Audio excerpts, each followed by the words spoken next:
శ్రీరామనవమి రోజు శ్రీ సీతారాముల కళ్యాణ మహోత్సవం చేస్తాము కదా. అసలు వాల్మీకి రామాయణంలో నవమి రోజు కళ్యాణం జరిగిందా లేదా తెలుసుకుందాం.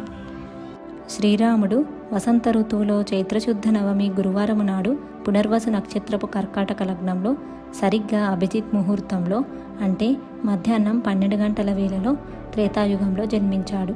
ఆ మహనీయుడు జన్మించిన రోజును ప్రజలు పండుగగా జరుపుకుంటారు. శ్రీరామనవమి రోజు శ్రీరాముడు జన్మించిన విషయంలో ఎలాంటి సందేహము లేదు. కానీ తర్వాత ఎన్నో సంవత్సరాలకు జరిగిన సీతారామ కళ్యాణం చైత్రశుక్ల నవమి నాడు జరుపుట గురించి ఆలోచింపవలసి ఉన్నది.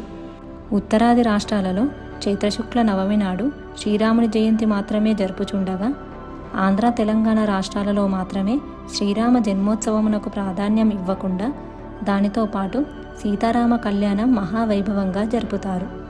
చైత్రశుక్ల నవమి నాడు శ్రీరాముడి జన్మదినమే కానీ సీతారామ కళ్యాణం జరిగింది అని వాల్మీకి రామాయణంలో చెప్పలేదు.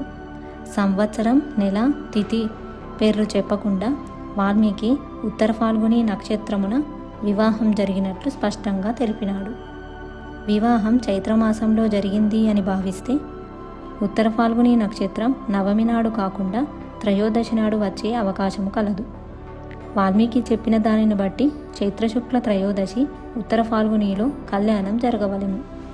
రామాయణంలో వశిష్ఠ విశ్వామిత్రులలో ఎవరో ఒకరు ముహూర్తము నిర్ణయించవలసిన వారు కాగా, జనకుడు దశరథునితో ఇలా చెప్పెను: మకాహ్యద్య మహాబాహో తృతీయే దివసే ప్రభో ఫల్గున్యాముత్తరే రాజన్ తస్మిన్ వైవాహికం కురు. మరియు జనకుడే విశ్వామిత్ర వశిష్ఠులతో నలుగురి వివాహం ఒకే రోజు జరుపుటకు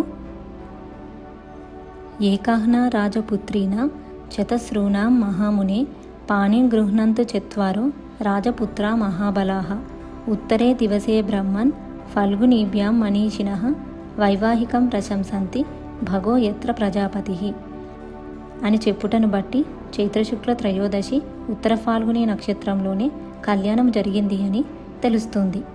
జై శ్రీరామ్.